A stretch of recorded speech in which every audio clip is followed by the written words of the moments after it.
আজ তোমাদের শোনাবো কলকাতা শহরেরই দুটো ভূতের গল্প। এবার কোন ভূতের গল্পগুলো বলছি সেটা জানতে গেলে কিন্তু তোমাদের পুরো ভিডিওটা দেখতে হবে এবং শুনতে হবে।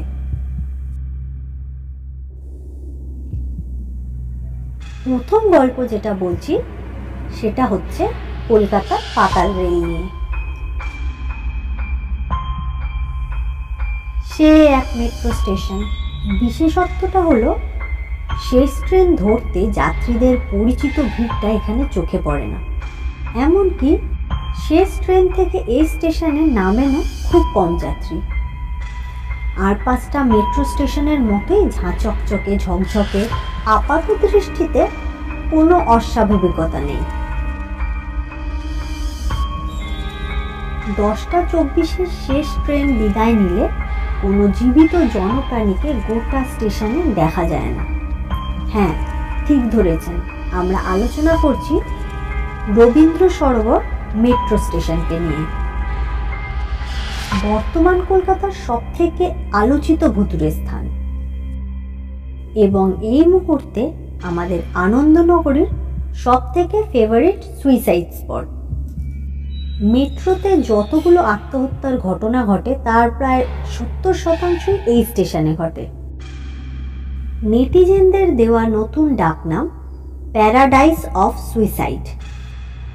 আর এই সব অকাল প্রয়াতদের অতৃপ্ত আত্মারা নাকি নিজেদের অচরিতার্থ কামনা বাসনা নিয়ে রাত নামলেই এই স্টেশন চত্বরে ঘুরপাক খায়। ঘটনাটা বলছি 2015 সালের 5 মের কথা, মঙ্গলবার। রবীন্দ্র সরোবর থেকে একটি বাতানুকূল ট্রেন এসপ্ল্যানেডের দিকে রওনা দিয়েছে। হঠাৎই চালকের চোখে পড়ে এক অদ্ভুত দৃশ্য। সামনের লাইন ধরে কোনো এক মানুষ যেন ছুটছেন। সঙ্গে সঙ্গেই কিন্তু তড়িঘড়ি করে সুড়ঙ্গের মধ্যে ট্রেন থামিয়ে দেন তিনি।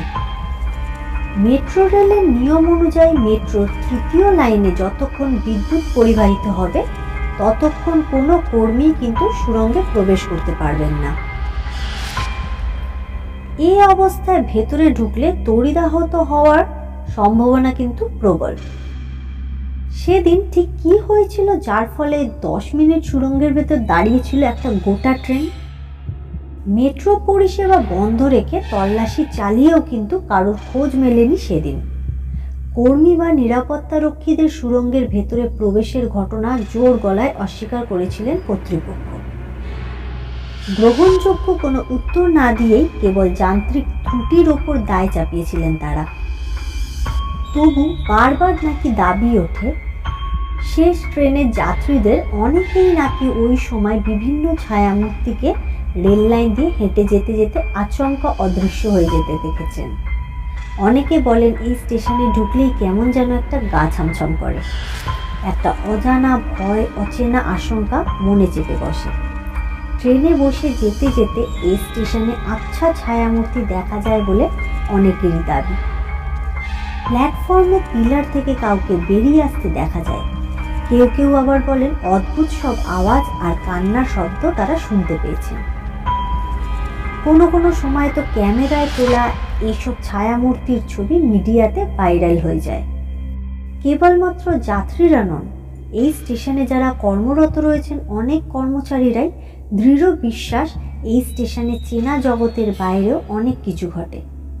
স্টেশনের ক্লোজ সার্কিট ক্যামেরাতেও মাঝে মাঝে এইসব ছায়ামূর্তির আবছা অবয়ব ধরা পড়েছে। সত্য মিথ্যা বাস্তব গুজবে মিলেমিশে দক্ষিণ কলকাতার বুকে আলোয় ঝলমলে এক অভিশপ্ত পাতাল রেল স্টেশন সর্বাঙ্গে রহস্য মেখে দাঁড়িয়ে থাকে এবং আত্মহত্যা প্রবন্ধের হাতছানি দিয়ে ডাকে।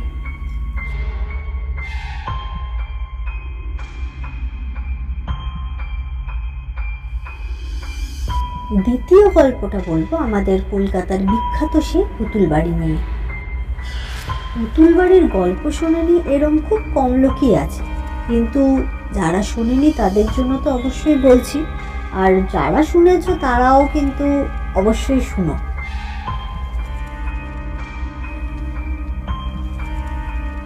কলকাতার সবচেয়ে আলোচিত এবং ভুল প্রচারিত ভূতের বাড়ির একটি হলো আহিরিটলার পুতুল বাড়ি। রোমান স্থাপত্যের এই প্রাচীন প্রাসাদটিকে দেখলেই অনেক দুঃসাহসীর বুকেই কাঁপন ধরে। সিনেমায় দেখা আদর্শ ভুতুড়ে বাড়ির মতোই শোভাবাজার জেটির পাশের এই বাড়িটির চেহারা। হরচন্দ্র লেনের 22 নম্বর বাড়িটি পাশ দিয়ে চলে গেছে সার্কুলার রেল লাইন। প্রায় 6 তলা আধুনিক ফ্ল্যাট বাড়ির উচ্চতার এই বাড়িটির মাথায় বসানো একটি চমৎকার মূর্তি বহু দূর থেকে একসময় সহজেই চোখে পড়ত যা। বাইরের দেওয়ালের অনুপম সৌন্দর্য খুঁটিয়ে দেখলে তাজ্জব হতে হয়। বোঝা যায় এককালে কি নয়নাভিরাম ছিল এর রূপ। আজ সেই বাড়িটির দৈন্যদশা। উপযুক্ত রক্ষণাবেক্ষণের অভাবে গা ছমছমে চেহারা তার।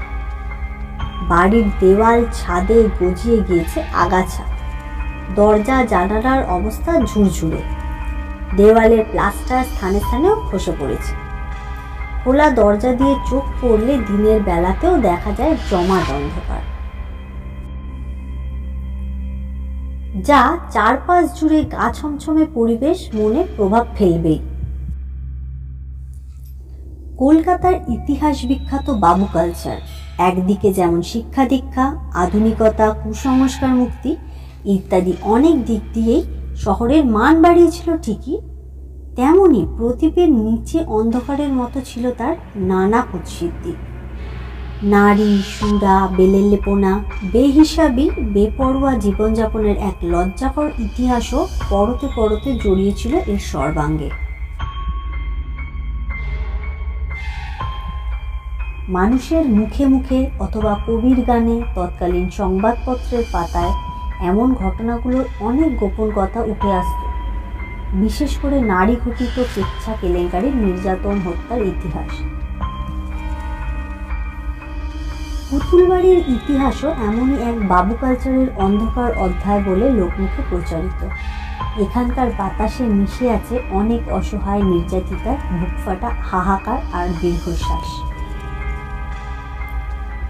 নারী নির্যাতন, গায়ে কাটা দেওয়া নরকীয় অত্যাচার, বঞ্চনা, অশ্রুজলে মাখা এই বাড়িটির অতীত ইতিহাস। রটনা তৎকালীন কলকাতার এক বিত্তশালী জমিদার বাবুর কুকীর্তির আখড়া ছিল এই পুতুল বাড়ি।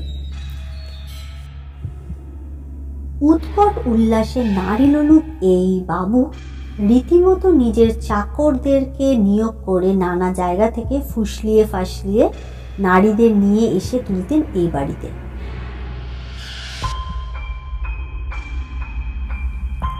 রাত ভোর চলত অসহায় মেয়েদের ওপর ফুর্তির ছলে তাদের ওপর নরকীয় অত্যাচার, বিকৃত কামনার উল্লাস। অকথ্য অত্যাচারে অনেক মহিলাই ঘটনাস্থলে মারা যেতেন, আবার অনেক সময় নেহাতি খেলার ছলে তাদের খুনও হতে হতো সেই বাবুটির খুশির জন্য। ঘটনা এখানেই শেষ নয়। পরবর্তীকালে জমিদারদের হাত থেকে এই বাড়িটির মালিকানা কেনেন এক ধনবান ব্যবসায়ী, কিন্তু দেখা গেল তারও কাম খিদে আগের মালিকের চাইতে কোনো অংশে কম কিছু ছিল না। তিনি তার বাড়িতে গৃহকর্মে নিযুক্ত দাসীদের সঙ্গে বলপূর্বক যৌন সম্পর্ক স্থাপন করতেন। কোনো দাসী যদি মনিবের দাবি মানতে অস্বীকার করত কিংবা প্রতিবাদ করত, তাদের হত্যা করে বাড়ির পেছনের জমিতে লাশ চাপা দেওয়া হতো। সেই বাবুরা আজ নেই ঠিকই, কিন্তু এত এত নিরপরাধ, নির্যাতিত, খুন হওয়া মেয়েদের অকাল মৃত্যুতে গোটা বাড়িটাই অভিশপ্ত বাড়িতে বিবর্তিত হয়ে যায় মানুষের মুখে মুখে। মাঝরাতে আজও নাকি মাঝে মাঝে বাড়ির দোতলা তিনতলা থেকে, সিঁড়ি অলিন্দ থেকে আচমকা ভেসে আসে বুকের রক্ত জল করা মেলি কণ্ঠের খিলখিল হাসি, তীব্র আর্তনাদ, একটানা কান্নার শব্দ। বাড়ির আনাচে কানাচে সাদা পোশাক পরা নারীর ছায়া শরীর দেখে আটকে ওঠেন অনেকেই। পুতুল বাড়ি এই শহরের একমাত্র তথাকথিত ভূতের বাড়ি, যার নিচের তলায় এখনো মানুষ বসবাস করেন। এক সময়কার বাংলার বিখ্যাত যাত্রাদল নট্য কোম্পানির মালিকদের মালিকানায় ছিল এই পুতুল বাড়ি। আজও তাদের পঞ্চম প্রজন্ম এখানে বাস করেন। এই বাড়ির কিছুটা অংশে বাকিরা সকলেই ভাড়াটে। এত বড় বাড়ির রক্ষণাবেক্ষণের সামর্থ্য সম্ভবত বর্তমান মালিকদের নেই। সিটি অফ জয় ছায়াছবির শুটিং হয়েছিল একদা এই বাড়িটিতে। বর্তমানে তা ধ্বংসের দিন গুনছে। আশেপাশের মানুষ যতই বলুক, এই বাড়ির নিচের তলার বাসিন্দারা কখনো 2 বা 3 তলায় উঠতে সাহস করে না। পুতুল বাড়ির প্রত্যেকটা বাসিন্দাই সেই দাবি নস্যাৎ করেন। ভূতভক্ত দর্শনার্থীদের উটকো আনাগোনা ঠেকাতে বাড়ির মূল ফাটকের সামনে তারা কঠোরভাবে প্রবেশ নিষিদ্ধ বোর্ড টাঙিয়েও দিয়েছেন। তাদের সাফ বক্তব্য, এই বাড়িতে কস্মিনকালেও কোনোদিন ভূতুড়ে কোনো ঘটনা ঘটেনি, সবটাই নাকি মানুষের অপপ্রচার।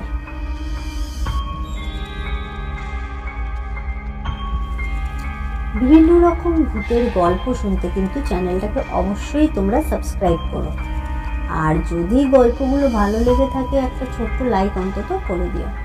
ধন্যবাদ।